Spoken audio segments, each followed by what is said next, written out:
లోక్సభ నియోజకవర్గం పరిధిలో అసెంబ్లీ స్థానాలు అన్నింటిలోనూ పార్టీ ఓడిపోయి అందుకు భిన్నంగా ఎంపీ స్థానాన్ని సొంతం చేసుకోవడం అంత సామాన్యమైన విషయం కాదు. ఈ విషయంలో వైసీపీ ఒక ఆశ్చర్యకర ఫలితాన్ని నమోదు చేసిందని చెప్పాలి. తిరుపతి ఎంపీ ఎన్నిక విషయంలో ఇదే మ్యాజిక్ చోటు చేసుకుంది. ఎంపీ స్థానం పరిధిలోని అసెంబ్లీ స్థానాలు అన్నింటినీ సొంతం చేసుకోవటమే కాదు, చారిత్రక విజయాన్ని సొంతం చేసుకున్న తెలుగుదేశం పార్టీ కూటమికి తిరుపతి ఎంపీ స్థానం చేజారటం నిరాశకు గురి చేసింది. ఇంతకు తిరుపతి ఎంపీ స్థానాన్ని వైసీపీ ఎలా సొంతం చేసుకుంది, అసలు ఏం జరిగింది అన్న విషయంలోకి వెళ్తే, కూటమి చేసిన తప్పుల్ని తనకు అనుకూలంగా మార్చుకోవటంలో వైసీపీ విజయం సాధించింది. అదే తిరుపతి సీటును సొంతం చేసుకునేలా చేసింది. తిరుపతి లోక్సభ స్థానం పరిధిలో తిరుపతి, చంద్రగిరి, శ్రీకాళహస్తి, సత్యవేడు, వెంకటగిరి, గూడూరు, సూళ్లూరుపేట అసెంబ్లీ నియోజకవర్గాలున్నాయి.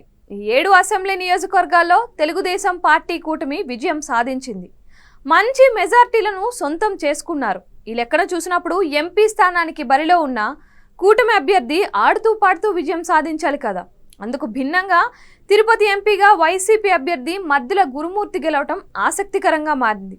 ఈ విజయానికి కారణం భారీగా జరిగిన క్రాస్ ఓటింగ్ గా చెబుతున్నారు. గెలుపు వైసీపీ సొంతమైన వచ్చిన మెజార్టీ చూస్తే విషయం అర్థమవుతుంది.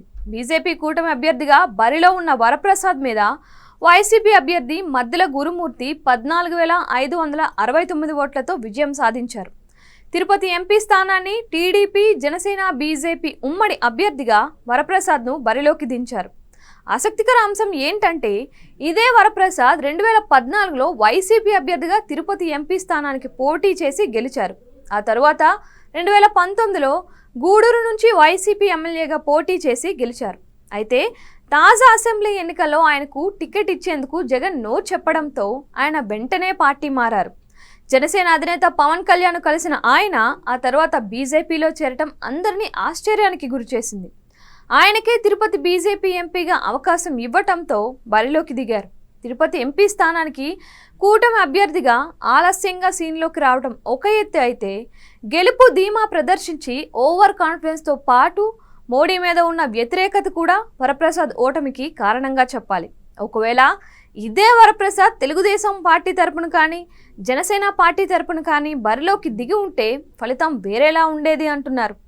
తిరుపతి ఎంపీగా గెలిచిన వైసీపీ అభ్యర్థి మద్దుల గురుమూర్తి సైతం అనూహ్యంగా రాజకీయాల్లోకి రావటం తెలిసిందే. 2019 ఎన్నికల్లో తిరుపతి ఎంపీగా గెలిచిన బల్లి దుర్గాప్రసాద్ అనారోగ్య కారణంగా మరణించటంతో ఉప ఎన్నిక జరిగింది.